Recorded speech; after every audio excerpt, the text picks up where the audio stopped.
Hello students, आपका स्वागत है मेरे YouTube channel brilliant classes Ratlam पर। पिछला जो वीडियो है हमारा, उसमें हम एक्सरसाइज 1.3 कंप्लीट कर चुके हैं 11th मैथ्स की। आज हम जो एक्सरसाइज 1.4 है उसमें जो बेसिक डेफिनेशन, जो कॉन्सेप्ट लगने वाले हैं, हम उनको स्टडी करेंगे। मतलब हम इसे बोल सकते हैं कि इंट्रोडक्शन टू एक्सरसाइज 1.4। क्लियर? सबसे पहले हम पढ़ेंगे वेन डायग्राम। वेन डायग्राम, जब भी हम सेट्स के बीच रिलेशनशिप की बात करते हैं, जब भी हम सेट्स के बीच रिलेशनशिप की बात करते हैं, तो वहां वेन डायग्राम का बहुत ही इंपॉर्टेंट रोल होता है। Most of the relationships between sets, sets के बीच जो रिलेशनशिप है, can be represented by means of diagram which are known as Venn diagram. Venn diagram are named after the English logician John Venn, जिन्होंने इस diagram को propose किया था। उनके नाम के बेसिस पे ही हम इस डायग्राम को वेन डायग्राम बोलते हैं। This diagrams consist of rectangles and closed curve.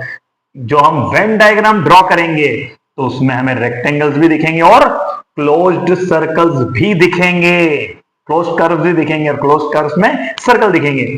Universal set जो होगा हम उसे रेक्टेंगल से डिनोट करेंगे और उसके जो सबसेट होंगे उन्हें हम सर्कल से डिनोट करेंगे। ये जो रेक्टेंगल आपको दिख रहा है यू, ये यूनिवर्सल सेट है। ये जो सर्कल आपको दिख रहा है ये इस यूनिवर्सल सेट का सबसेट है। अगर हम फिगर ए में जो हमें डायग्राम दिख रहा है उसको समझें, in Venn diagram the elements of the sets are written in their respective circle. जिस भी सेट के एलिमेंट्स होंगे वो उस सेट के लिए हमने जो भी सर्कल बना रखा होगा उसके अंदर हम रिप्रेजेंट करेंगे, लिखेंगे। देखते हैं हम फिगर में जो यूनिवर्सल सेट है वो 1 to 10, ये रोस्टर फॉर्म लिखा है 1 2 3 4 5 6 एंड अप टू 10। तो 1 2 3 4 5 6 7 8 9 10 ये सब किसके एलिमेंट्स हैं? यू के, यूनिवर्सल सेट यू के। Is the universal set of which A equal 2 4 6 8 10, 2 4 6 8 10। ये जो एलिमेंट दिख रहे हैं किसके एलिमेंट्स है? ए के। यू के तो ही थी लेकिन ए के भी हैं, तो हम बोल सकते हैं कि ए जो है वो यू का यूनिवर्सल सेट का क्या हो गया है? सबसेट हो गया है। एज इट इज एक और हम वेन डायग्राम देखते हैं। यहां फिर यूनिवर्सल सेट है 1 to 10, तो ये यूनिवर्सल सेट है आपका यू से रिप्रेजेंट कर रखा है। आप देखिए रेक्टेंगल में आपको 1 से लेकर 10 तक सारे नंबर दिख रहे हैं, तो ये यूनिवर्सल सेट के एलिमेंट्स हो गए। ए जो है 2 4 6 8 10, 2 4 6 8 10 ए के अंदर दिख रहे हैं, जो सर्कल आपने रिप्रेजेंट कर रखा है ये यूनिवर्सल सेट है और ये उसका सबसेट है। तो ए जो है किस किस को कंसिस्ट कर रहा है? 2 4 6 8 10, तो हम बोल सकते हैं कि ए जो है वो यू का क्या है? सबसेट है। ध्यान से देखिए बी भी है, मतलब सेट के अंदर भी एक और सेट है बी, जिसके एलिमेंट से 4 और 6 हैं। तो हम ये बोल सकते हैं ना कि 4 6 बी में है, 4 6 ए में भी है और 4 6 यू में भी है। मतलब हम यहां से कह सकते हैं कि बी जो है वो ए का भी क्या है? सबसेट है, और यू का भी क्या है? सबसेट है। लेकिन ए जो है वो सिर्फ किसका सबसेट है? यूनिवर्सल सेट यू का सबसेट है। क्लियर?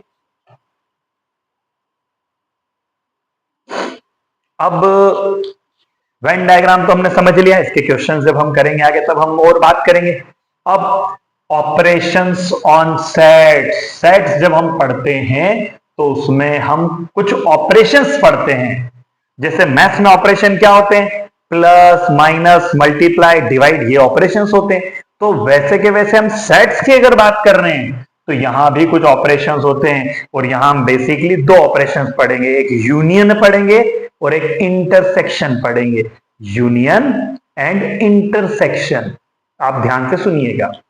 तो यूनियन ऑफ सेट्स, पहले हम किसके बारे में जिक्र करेंगे, किसके बारे में बात करेंगे? यूनियन ऑफ सेट्स के बारे में बात करेंगे। तो let A and B be any two sets, मतलब ए और बी कोई दो सेट्स हैं। The union of A and B is the set which consists of all the elements of A and all the elements of B. The common elements being taken only once. क्या लिखा है हमने ये कि A और B दो set है, अगर हम उनके यूनियन की बात करें तो उनके यूनियन में क्या आएगा, A के सारे एलिमेंट्स एंड B के सारे एलिमेंट्स, कोई भी छोड़ोगे नहीं आप, A के सारे एलिमेंट B के सारे एलिमेंट। हाँ, अगर कोई कॉमन है दोनों में तो आप उसको कितनी बार लिखोगे, एक ही बार लिखोगे। द सिंबल, ये यूनियन का सिंबल है, किसका सिंबल है, यूनियन का। Symbolically we write A union B, और इसको पढ़ेंगे कैसे, यूजुअली रीड एज वो ए यूनियन बी। अब हम एक एग्जांपल लेते हैं, ए है 2 4 6 8, बी है 6 8 10 12, हमको ए यूनियन बी निकालना है। तो ए यूनियन बी में ए के भी सारे एलिमेंट आएंगे, बी के भी सारे एलिमेंट आएंगे। मैंने बोला था जो कॉमन है वो कितनी बार लिखोगे, एक ही बार लिखोगे। तो 2 4 आ जाएगा, 6 8 यहाँ भी, 6 8 यहाँ भी, तो वन टाइम ही लिखना आपको। और ये 10 12, तो ए और बी का यूनियन मतलब ए के सारे एलिमेंट बी के सारे एलिमेंट, लेकिन अगर कोई एलिमेंट एक से ज्यादा बार आ रहा है तो आपको उसको एक बार ही लिखना है। यूनियन आपको क्लियर समझ में आ गया।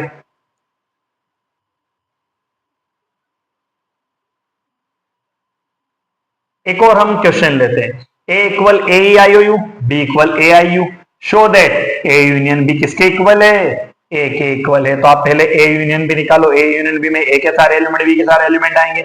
हम जानते हैं जो एलिमेंट कॉमन है वो एक ही बार लिखेंगे, तो ए यहां भी ए एक ही बार लिखना है। ई सिर्फ ए में है, आई दोनों जगह है तो एक ही बार लिखना। ओ सिर्फ ए में है और यू ए और बी दोनों में, तो ये आपने ए यूनियन बी निकाल लिया। अब ध्यान से देखो आप, ये तो ए ही सेट आ गया, तो ए यूनियन बी आपने निकाला तो वो किसके इक्वल आ गया, ए के। तो जो आपको प्रूव करना हो तो ए की लाइन में क्या हो जाएगा, प्रूव हो जाएगा। This example illustrate that union of sets A and its subset B. इस एग्जाम्पल से हमें क्या समझ में आया कि ए सेट था और आप ध्यान से देखो तो बी उसका सबसेट है, क्योंकि बी में जो एलिमेंट्स है वो ए के ही एलिमेंट में तो कुछ एलिमेंट्स है। तो अगर ए और बी दो सेट है, क्लियर, और बी जो है वो ए का क्या दिख रहा है, सबसेट दिख रहा है। तो इस केस में अगर हम दोनों का यूनियन निकालेंगे तो वो हमेशा ए के इक्वल आएगा। ध्यान से सुनिएगा आप। This example illustrate that union of sets A and its subset B is the set है कि ए और बी का हम यूनियन निकाले तो वो ए के इक्वल आया। कब आया, itself, that is if B अगर ए का सबसेट है तो ए यूनियन बी अगर आप निकालोगे तो वो हमेशा किसके इक्वल आएगा, ए के इक्वल आएगा। एक और क्वेश्चन लेते हैं हम, ये एनसीईआरटी की बुक में इससे रिलेटेड आपको क्वेश्चंस मिलेंगे। आप मान के चलिए कि अगर आप वीडियो देख रहे हैं तो आपको एनसीईआरटी की each and every exercise clear समझ में आएगी, आपको कहीं और से पढ़ने की जरूरत नहीं पड़ेगी। Let X equal Ram, Geeta, Akbar be the set of students of class 11। ये किस क्लास के स्टूडेंट्स हैं, क्लास 11 के स्टूडेंट थे। इनसे एक सेट बना लिया X. Who are in school hockey team, जो स्कूल की हॉकी टीम में है। Let Y equal Geeta, David, Ashok be the set of student from class 11, ये भी क्लास 11 के। Who are in the school football team, मतलब दोनों क्लास 11 के स्टूडेंट है, लेकिन ये हॉकी टीम में है और ये फुटबॉल टीम में। Find X union Y and interpret the set. हमें एक्स यूनियन वाई फाइंड करना है, ध्यान से सुनिएगा। तो we have X union Y, आप जानते हो एक्स यूनियन वाई में क्या होगा, एक्स के भी सारे एलिमेंट, वाई के भी सारे एलिमेंट, जो कॉमन है उसको एक ही बार लिखना है। राम एक ही बार आएगा, गीता 2 बार है, मतलब राम एक में ही है तो आपने लिख लिया है। गीता 2 बार है लेकिन लिखना एक बार ही है। अकबर आ गया, डेविड आ गया, अशोक आ गया। आपने ए और बी का क्या ले लिया, यूनियन ले लिया। This is the set of student from class 11 who are in the hockey team or the football team or both। ये उनका सेट आ गया है जो या तो हॉकी टीम में या फुटबॉल टीम में या दोनों में। Thus we can define the union of two sets as follows। तो जो हमने यूनियन पढ़ा है अब हम उसको कैसे डिफाइन कर सकते हैं।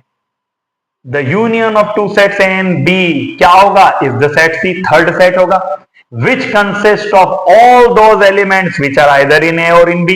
मतलब A और B के यूनियन से जो नया सेट C बनेगा उसमें A और B के सारे एलिमेंट्स होंगे। Clear, including those which are in both. In symbols अगर बात करें हम तो A यूनियन B को हम सेट बिल्टर फॉर्म है, ये सेट बिल्टर फॉर्म। ब्रेसियस को पढ़ते the set of all, x इसको पढ़ते हैं कॉलन को सच दैट के बाद कंडीशन आती है। तो आप ध्यान से सुनिए, ए यूनियन बी का एलिमेंट अगर एक्स को होना है तो क्या कंडीशन सेटिस्फाई करनी पड़ेगी? एक्स बिलोंग्स टू ए और एक्स बिलोंग्स टू बी, मतलब या तो एक्स ए में होना चाहिए या एक्स बी में होना चाहिए। क्लियर? मतलब यूनियन में क्या होता है, ए और बी के सारे एलिमेंट्स आते हैं, बस जो कॉमन होता है उसको एक बार लिखा जाता है। The union of two sets can be represented by a Venn diagram। अब Venn diagram से अगर हम यूनियन को रिप्रेजेंट करें, ये यूनिवर्सल सेट हो गया रेक्टेंगल से, ये A और B दो सबसेट हो गए हैं U के, ठीक है, दो सेट है ये और U के सबसेट है। तो आप ध्यान से देखिए, A यूनियन B क्या होगा, A के भी सारे एलिमेंट और B के भी सारे एलिमेंट लेना। तो देखो आप A और B दोनों को डार्क कर रखा है, मतलब पूरा A और पूरा B किस में आएगा, A यूनियन B में। ध्यान से सुनिएगा, तो द शेडेड पॉइंट पोर्शन, ये जो शेडेड पोर्शन है in figure represent A union B. तो ये ए यूनियन बी की हमने बात कर ली। अब यूनियन की कुछ प्रॉपर्टीज भी होती है, वो आप ध्यान से सुनिएगा। ए यूनियन बी करें या बी यूनियन ए करें, आएगा इक्वल। इसे कौन सा लॉ बोला जाता है? कम्यूटेटिव लॉ बोला जाता है।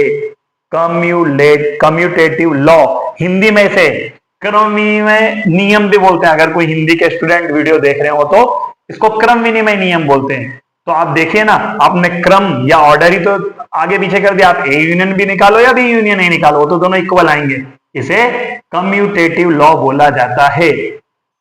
दूसरा, एसोसिएटिव लॉ, साहचर्य नियम बोलते हैं इसको हिंदी में। एसोसिएटिव लॉ ये क्या होता है? अगर हम ए बी सी तीन सेट लें, हम ए और बी का पहले यूनियन कर लें, जो आया उसका सी के साथ यूनियन कर लें। एक तो हमने ये कैलकुलेशन कर ली, फिर हम बी और सी का पहले यूनियन कर लें, जो आया उसका फिर ए के साथ यूनियन कर लें। तो एलएचएस और आरएचएस में जो टर्म्स लिखी हुई है ये दोनों क्या आएंगी? इक्वल आएंगी।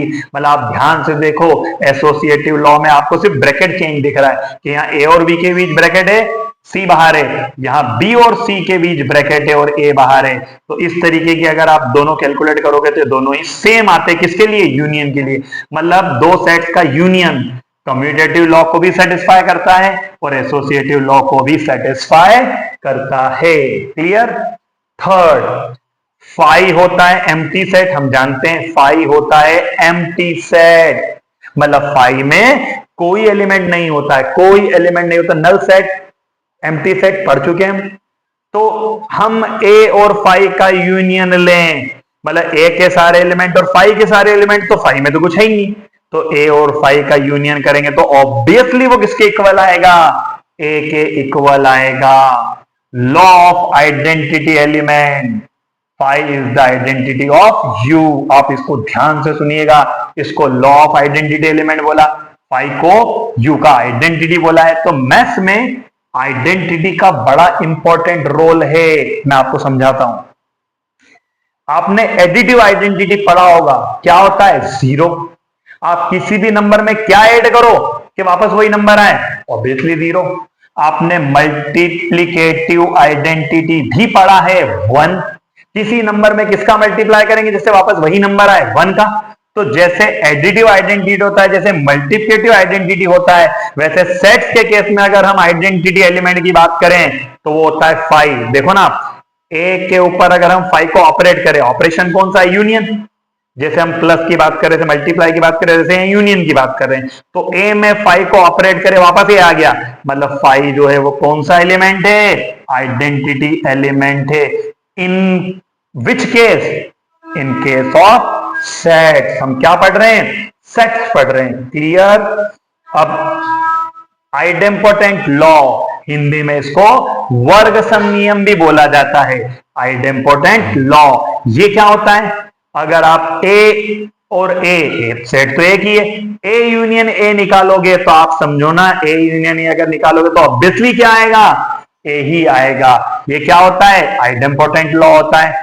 अब यूनिवर्सल सेट का और ए का यूनियन निकालोगे, आपको समझ में आ गया होगा। यूनिवर्सल सेट में तो सब कुछ होता है, ए उसका सबसेट होता है। तो आप गौर कीजिए ना, यू का और ए का यूनियन निकालना है, मतलब यू के सारे एलिमेंट और ए के सारे एलिमेंट, तो ए तो यू में ही है, मतलब U और A का अगर यूनियन निकालोगे तो ऑब्वियसली किसके इक्वल आएगा, U के इक्वल आएगा। इसको लॉ ऑफ U बोला जाता है। तो ये मैंने आपको पूरा यूनियन क्या कर दिया है, कंप्लीट कर दिया है। हमने वेन डायग्राम पढ़ लिया, दो सेट्स का यूनियन हमने पढ़ लिया, या जो ऑपरेशन में जो पहला यूनियन था वो हमने पढ़ लिया। अब एक ऑपरेशन और बचता है, इंटरसेक्शन ऑफ सेट। तो हम इसको भी समझ लेते हैं, फिर हम किसकी ओर मूव करेंगे, एक्सरसाइज 1.4 की ओर मूव करेंगे। क्लियर? तो आप सुनिए, इंटरसेक्शन ऑफ सेट्स क्या होता है। तो the intersection of sets A and B is the set of all elements which are common to both A and B। अब सिचुएशन चेंज हो गई है।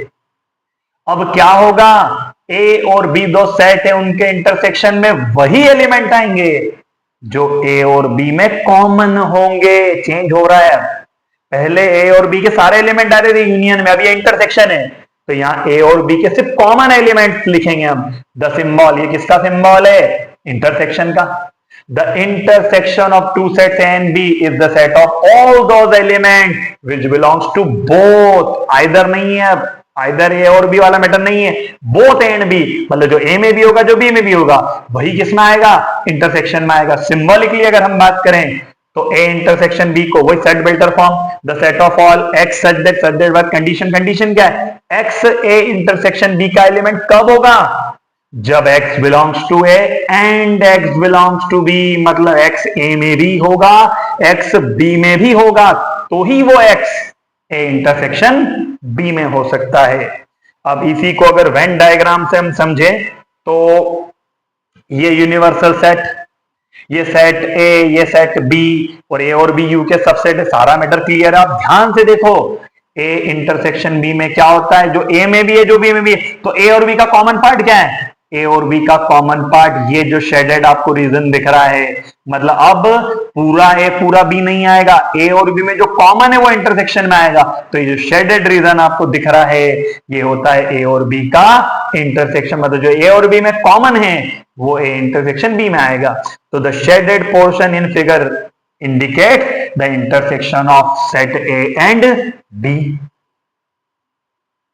क्वेश्चन से बात कर लेते हैं। क्वेश्चन नंबर फर्स्ट, हमने एक्स सेट ए लिया, एक्स सेट बी लिया, ए इंटरसेक्शन बी निकालना है। अब गौर कीजिए, ए और बी में जो कॉमन है वो ए इंटरसेक्शन बी में आएगा। तो देखो 2 4 ए में है लेकिन बी में नहीं है, 6 सेट ए में भी है बी में भी है, 10 12 बी में लेकिन ए में नहीं है। तो कॉमन एलिमेंट्स कौन है, 6 एंड 8। तो आप क्या लिखोगे, we see that 6, 8 are the only element which are common to both A and B, hence A और B का इंटरसेक्शन क्या हो जाएगा, ब्रेसिस में 6, 8। Clear? Let A equal 1 to 10, B equal 2 3 5 7। आपको A और B का इंटरसेक्शन निकालना है, ध्यान से सुनिएगा। एंड hence show that, आपको क्या शो करना है कि A और B का इंटरसेक्शन किसके इक्वल होगा, B के इक्वल होगा। ध्यान से सुनिएगा, वी हैव A और B का इंटरसेक्शन निकाले, A में ज्यादा एलिमेंट है B में कम एलिमेंट, तो दोनों के कॉमन एलिमेंट ढूंढो। 2 3 5 7 B में, 2 3 5 7 A में भी है, तो ये इंटरसेक्शन B में आ गया। दोनों के जो कॉमन एलिमेंट है ये किसके इक्वल आ गया है, B के इक्वल आ गया है। तो आपको प्रूव भी तो यही करना था कि A इंटरसेक्शन B अगर आप निकालोगे तो किसके इक्वल आएगा, B के इक्वल आएगा। तो यहां से हम क्या सीखे कि अगर B A का सबसेट है, B A का सबसेट है, B A का सबसेट है बिल्कुल है, क्योंकि B के एलिमेंट्स जो है वो सारे A में और A में कुछ एक्स्ट्रा एलिमेंट भी है, तो B A का सबसेट है। इस कंडीशन में अगर A और B का इंटरसेक्शन निकालेंगे तो वो हमेशा सेट B के क्या आएगा, इक्वल आएगा। Clear? Note, if A and B are two sets such that, अब आप सुनिए, अगर A और B दो सेट है और अगर आपने उनका इंटरसेक्शन निकाला और वो किसके इक्वल आ गया, एम्प्टी सेट पाई के, इसका मतलब क्या है कि A और B में कुछ भी कॉमन नहीं है। तो ऐसी कंडीशन में सेट A और B को क्या बोला जाता है, डिसजॉइंट सेट्स बोला जाता है। मतलब आप याद रखिएगा कि डिसजॉइंट सेट प्रूव करना हो अगर किन्हीं दो सेट्स को, तो उनका इंटरसेक्शन लो और वो किसके इक्वल आना चाहिए, फाइव के इक्वल आना चाहिए। क्लियर? डिसजॉइंट का मतलब आप समझते हो, जिन जो जॉइंट नहीं हो, जिनमें कनेक्शन नहीं हो। तो for example A equal 2 4 6 8, B equal 1 3 5 7, देखो दोनों में कुछ भी कॉमन नहीं है, then A and B are disjoint set because there are no element which are common to A and B. The disjoint sets can be represented by means of Venn diagram. हम disjoint sets को Venn diagram से भी represent कर सकते हैं. ध्यान से देखिएगा, ये यूनिवर्सल सेट, ये A और ये B. ध्यान से देखो आप, A और B में कुछ भी कॉमन नहीं है, मतलब A अलग है और B अलग है, मतलब दोनों का इंटरसेक्शन लो तो कोई कॉमन पार्ट नहीं है, तो A इंटरसेक्शन B लेऊंगा तो क्या आएगा, वो एम्प्टी सेट आएगा, फाई आएगा. तो ये आपको डिसजॉइंट सेट समझ में अच्छे से आ गया होगा. Some properties of operation of intersection, जैसे हमने अभी ऊपर यूनियन की कुछ प्रॉपर्टीज पढ़ी थी, वैसे ये इंटरसेक्शन की प्रॉपर्टीज है. तो जैसे दो सेट्स का यूनियन कम्यूटेटिव लॉ को होल्ड करता है, वैसे के वैसे दो सेट का इंटरसेक्शन अगर निकालोगे तो वो भी कम्यूटेटिव लॉ को फॉलो करता है. ए इंटरसेक्शन बी करे, अभी इंटरसेक्शन करे ए करे, इक्वली आएगा. एसोसिएटिव लॉ, ऊपर मैंने आपको बताया था ब्रैकेट चेंज हो जाता है. आप ए और बी का इंटरसेक्शन लें, फिर उसका सी के साथ इंटरसेक्शन लें, या फिर आप पहले बी और सी का इंटरसेक्शन ले लें और उसके साथ ए का इंटरसेक्शन लें, दोनों हमेशा क्या आएंगे, इक्वल आएंगे. आप फाई का और ए का इंटरसेक्शन लें तो वो हमेशा फाई आएगा. ध्यान से सुनिएगा इसको, आप फाई में तो कुछ होता ही नहीं है, एम्प्टी सेट है, ए में कुछ ना कुछ होगा, दोनों का इंटरसेक्शन करोगे तो ऑब्वियसली फाई आएगा ना, क्योंकि इंटरसेक्शन में क्या आता है, जो दोनों में कॉमन हो. तो फाई में तो कुछ है ही नहीं, तो अब ए में कुछ भी हो, दोनों का इंटरसेक्शन लेने जाएंगे तो उसमें तो कुछ आना ही नहीं, मतलब वो क्या आना है, एम्प्टी सेट फाई आना है. क्लियर. अब यू और ए का इंटरसेक्शन निकालोगे तो हमेशा ए के इक्वल आएगा. क्यों? क्योंकि यू तो यूनिवर्सल सेट होता है, ए उसका सबसेट होता है. इंटरसेक्शन मतलब दोनों का कॉमन पार्ट, तो कॉमन पार्ट तो सिर्फ क्या है, ए ही तो है, क्योंकि यूनिवर्सल सेट तो पूरा है, ए उसका सबसेट है. तो कॉमन पार्ट क्या है, जितना एरिया ए का है, जो आपने सर्कल बना रखा है, तो यू का और ए का इंटरसेक्शन निकालेंगे तो हमेशा ए आएगा. इन दोनों लॉस को क्या बोला जाता है, law of phi and U. Idempotent law, जैसे ऊपर हमने पढ़ा था, ए और ए का यूनियन लेते हैं तो ए आता है. ए और ए का इंटरसेक्शन लेंगे, इंटरसेक्शन मतलब जो दोनों में हो, तो दोनों ही तो सेट है, तो दोनों में जो है वो क्या एक ही एलिमेंट होंगे, तो ए और ए का इंटरसेक्शन करेंगे तो हमेशा क्या आएगा, ए आएगा. क्लियर. एक और लॉ जो वहां ऊपर नहीं पढ़ा था, डिस्ट्रीब्यूटिव लॉ, इसको हिंदी में वितरण नियम बोलते हैं. तो ए इंटरसेक्शन और बी यूनियन सी, आप देखिएगा मैं इंटरसेक्शन को यूनियन पे ऑपरेट करूंगा. अभी बी यूनियन सी ब्रैकेट में ए इंटरसेक्शन बाहर है, तो ये किसके इक्वल होता है, ए इंटरसेक्शन को बी पे ऑपरेट करो आप, ए इंटरसेक्शन बी, फिर ये बीच का यूनियन रहेगा, फिर ए इंटरसेक्शन को आप सी में ऑपरेट कर दो. क्लियर. मतलब आपने ए इंटरसेक्शन को बी में और फिर ए इंटरसेक्शन को सी में ऑपरेट किया और ये बीच का यूनियन है, तो ये निकालो या ये निकालो, ये कैलकुलेट करो या ये कैलकुलेट करो, दोनों हमेशा इक्वल आएंगे.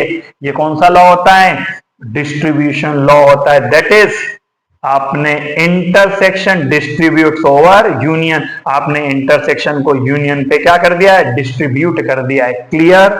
This can be seen easily from the following Venn diagram. तो अब हम कुछ वेन डायग्राम्स बनाएंगे जिससे हमारा नॉलेज थोड़ा सा और बढ़ जाएगा. तो कुछ वेन डायग्राम्स और बनाए तो आप ध्यान से देखिएगा. B union C, A B C तीन सेट दिखेंगे आपको हर जगह. आपको समझना है कि ये बी यूनियन सी है, इसका मतलब ये कि बी जो बी में भी है और जो सी में भी है. आप जानते हो कि बी यूनियन सी क्या होगा, बी के भी सारे एलिमेंट और सी के भी सारे एलिमेंट. तो ध्यान से देखिए, पूरा बी और पूरा सी हमने शेडेड कर रखा है, हमने ब्लू कलर से, लाइट ब्लू कलर से शो कर रखा. ए पे अभी हमको नजर नहीं डालना है, वो तो ए का जो पोर्शन बी और सी के साथ कॉमन है उसमें भी कलर दिखेगा ही थी, लेकिन आपको ये देखना है कि बी पूरा और सी पूरा, ये आ गया बी यूनियन सी. क्लियर. अब ध्यान से देखिएगा, बी यूनियन सी क्या था, ये रहा बी यूनियन सी, बी पूरा और सी पूरा. इसका ए के साथ इंटरसेक्शन लेना है. अब आप बिल्कुल ध्यान से देखिएगा, वेन डायग्राम आपको एग्जैक्ट समझ में आएगा. आप गौर कीजिए, ये बी यूनियन सी है, इसका ए के साथ इंटरसेक्शन, मतलब इसका बी यूनियन सी का ए के साथ जो कॉमन पार्ट है वो. तो ध्यान से देखिए, ये वाला पोर्शन और ये वाला पोर्शन जो है ये ए के साथ कॉमन है, ये थोड़ी नहीं है. तो अब बी यूनियन सी का ए के साथ इंटरसेक्शन अगर करें, मतलब जो बी यूनियन सी में भी और जो ए में भी है, तो ये जो पोर्शन दिख रहे हैं आपको दोनों, जो यहां हमने अलग कलर से शो कर रखे हैं, बाकी एरिया पूरा व्हाइट हो जाएगा। तो ये क्या आ गया आपका बी यूनियन सी जो आपने निकाला था उसका ए के साथ इंटरसेक्शन आ गया। क्लियर? ए इंटरसेक्शन बी, मतलब ये ए है और ये बी है, आपको सी से कोई मतलब सी है कोई दिक्कत नहीं, लेकिन ए और बी का कॉमन पार्ट ये रहा, तो ए और बी का कॉमन पार्ट किस में आ जाएगा? ए इंटरसेक्शन बी में, क्योंकि ए इंटरसेक्शन बी में क्या आता है? वही आता है जो ए और बी दोनों में होता है। मतलब जो हमने ऊपर पढ़ा था उस नॉलेज से हम वेन डायग्राम बना पा रहे हैं। क्लियर? थोड़ा सा और आगे चलते हैं, ध्यान से देखिए आप। ए इंटरसेक्शन सी, ये ए है और ये सी है, बी तो है इसी साथ में, लेकिन अब देखो आप ए और सी का इंटरसेक्शन क्या होगा? दोनों का कॉमन पार्ट, ये ए है ये सी है, ये दोनों का क्या है? कॉमन पार्ट है। Clear? Last A intersection B, A intersection B, वो रहा A intersection B, A intersection C, ये रहा ए इंटरसेक्शन सी, दोनों का यूनियन, मतलब ए इंटरसेक्शन बी भी और ए इंटरसेक्शन सी भी, क्योंकि यूनियन में तो दोनों आएंगे। तो देखो ये वाला जो पार्ट है वो भी दिखेगा आपको, और ध्यान से देखिएगा ये वाला जो पार्ट है वो भी दिखेगा, मतलब इसका और इसका क्या ले लिया आपने? यूनियन। तो ये पार्ट भी आ गया और ये पार्ट भी आ गया, तो ये क्या हो गया है? ए इंटरसेक्शन बी का और ए इंटरसेक्शन सी का क्या आ गया है? यूनियन आ गया है। क्लियर? आपको बहुत अच्छे से समझ में आना चाहिए कि मैंने आपको क्या सिखाया है। क्लियर? अब आप अगर समझ में आ रहा हो तो एक बार ध्यान से देखिए, हमने ऊपर डिस्ट्रीब्यूशन लॉ पढ़ा था, क्या था वो? इंटरसेक्शन यूनियन कॉपरेट हो सकता है। देखो आप इसी को मैं ये लिख सकता हूं क्या? ए इंटरसेक्शन बी, फिर बीच का यूनियन, और ए इंटरसेक्शन सी, ये दोनों इक्वल होना चाहिए डिस्ट्रीब्यूशन लॉ से। तो देखो जो आपको यहां शेडेड या कलरफुल दिख रहा है वही आपको यहां पे भी दिख रहा है। ये देखिए आप ध्यान से, सिर्फ वो ये बड़ा बना हुआ वो छोटा उससे लेना देना नहीं है, जो एरिया यहां कलरफुल है वही यहां है, मतलब ये जो है वो किसके इक्वल है? इसके इक्वल है। तो यही तो हमने ऊपर देखा था, कौन सा लॉ होता है? डिस्ट्रीब्यूशन लॉ होता है। क्लियर? अब difference of sets, difference of sets थोड़ा सा और है, पूरा बेसिक हम एक ही वीडियो में कवर कर लेते हैं ताकि हम इसके बाद में एक्सरसाइज 1.4 अच्छे से समझ सकें। तो difference of sets, the difference of sets in be in this order. तो आप ध्यान से सुनिएगा, इन दिस ऑर्डर का बड़ा इंपॉर्टेंट रोल है कि आप ए और बी के बीच की डिफरेंस की बात करो, मतलब ए से बी बात करो, आप बी से ए भी बात हो सकती है। तो the difference of sets A and be in this order is the set of element which belongs to A but not to B। A और B के बीच की डिफरेंस की बात करोगे तो उसमें क्या आएगा? जो A में है लेकिन B में नहीं। सिंबॉलिकली इसे हम लिखेंगे A माइनस बी और रीड करेंगे वही A माइनस बी, मतलब जो A में है और B में नहीं वो A माइनस बी हो जाएगा। B माइनस से क्या हो जाएगा? जो B में है लेकिन A में नहीं। Clear? A equal 1 2 3 4 5 6, B equal 2 4 6 8, आपको A माइनस बी और बी माइनस से निकालना। आप पहले निकालो ए माइनस बी, ए माइनस में तो जो ए में है लेकिन बी में नहीं है, जो ए में है लेकिन बी में नहीं है। तो ए में 1 है बी में नहीं है, ए में 3 है बी में नहीं है, ए में 5 है बी में नहीं है, 2 है 4 है 8 एक्स्ट्रा उससे मतलब नहीं, जो ए में है लेकिन बी में नहीं है। तो 1 3 5 ही ऐसे एलिमेंट है जो ए में है लेकिन बी में नहीं है। तो since the element 1 3 5 belongs to A but not to B. Clear? अब बी माइनस ए जो बी में है लेकिन ए में नहीं है, तो बी में है लेकिन ए में नहीं है। 2 4 6 बी में भी है लेकिन 2 4 6 ए में भी है। सिर्फ 8 ऐसा एलिमेंट है जो बी में है लेकिन ए में नहीं है, तो बी माइनस ए क्या हो जाएगा? 8, since the element 8 belongs to B and not to A. तो आप ध्यान से देखो कि कोई जरूरी नहीं है कि ए माइनस बी किसके इक्वल आए? बी माइनस ए के इक्वल आए, दोनों अलग अलग हैं, मतलब A minus B is not equal to B minus A. Clear? एक एग्जांपल और देख लेते हैं। तो आपको एक सेट दिया V a e i o u vowels का, एक सेट दिया बी ए आई के यू, आपको v माइनस बी और b माइनस वी फाइंड करना है। तो पहले v माइनस बी, जो v में है लेकिन b में नहीं, तो जो v में है लेकिन b में नहीं कौन है, e और o, since the element e o belongs to v but not to b, and b minus वी निकालेंगे, मतलब जो b में है लेकिन v में नहीं है, तो a i u, a में भी है लेकिन सिर्फ k ऐसा एलिमेंट जो a में नहीं है, तो v माइनस बी क्या आएगा, k, since the element k belongs to b but not to b। फिर आप देखोगे कि v माइनस बी जो है वो b माइनस बी के इक्वल नहीं है। अब यूजिंग द सेड-बिल्टर फॉर्म, ध्यान से सुनिएगा, सेड-बिल्टर नोटेशन या फॉर्म की बात करके अगर हम डिफरेंस को कैसे हम रिप्रेजेंट कर सकते हैं, लिख सकते हैं, वो बात करें तो a माइनस बी को क्या लिखेंगे, ब्रेसिस को पढ़ते the set of all x such that के पहले एलिमेंट a माइनस बी का और सच दैट के बाद कंडीशन।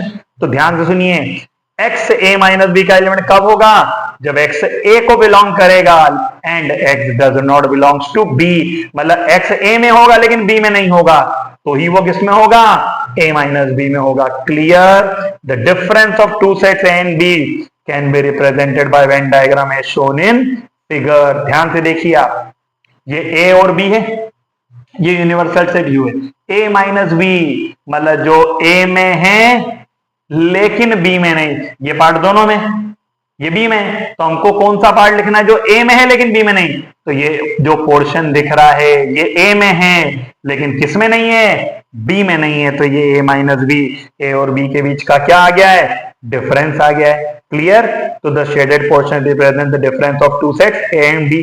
फाइनली एक नोट पढ़ते हैं, तो हमारा पूरा बेसिक नॉलेज जो एक्सरसाइज 1.4 के लिए जरूरी है वो हमने क्या कर लिया है, कंप्लीट कर लिया है। The sets a minus B, ध्यान से देखिएगा, जो a में लेकिन b में नहीं, ये वाला पोर्शन जो a में है लेकिन b में नहीं है, a इंटरसेक्शन b मतलब a और b के बीच का कॉमन पार्ट, ये रहा a इंटरसेक्शन b है, a इंटरसेक्शन b है, ये a माइनस बी है, b माइनस a जो b में है लेकिन a में नहीं, ये तो कॉमन है, तो ये पार्ट b में है लेकिन a में नहीं है, तो ये b माइनस है। अब आप ध्यान से देखो, a minus B, a intersection b और b माइनस a का कोई भी पार्ट कॉमन नहीं है, मतलब इनमें कोई भी एलिमेंट्स कॉमन नहीं होंगे। तो आप गौर करो, इन तीनों में से मैं किन्हीं भी दो का इंटरसेक्शन निकालूं तो तीनों में कॉमन तो कुछ है ही नहीं, तो अगर इन तीनों में से मैं किन्हीं भी दो का इंटरसेक्शन निकालूं तो वो हमेशा क्या आना है, पाई, एम्प्टी सेट पाई। मतलब हम ये बोल सकते हैं कि इन तीनों में से किन्हीं भी दो को हम लें तो वो आपस में कौन से सेट्स हैं, डिसजॉइंट सेट्स हैं, क्योंकि उनका इंटरसेक्शन हमेशा क्या रिजल्ट देगा, एम्प्टी सेट पाई रिजल्ट देगा। तो ये हमने जो एक्सरसाइज 1.4 के पहले का पूरा बेसिक नॉलेज है वो हमने कंप्लीट कर लिया है। अब नेक्स्ट वीडियो में हम क्या पढ़ेंगे, एक्सरसाइज 1.4 पढ़ेंगे।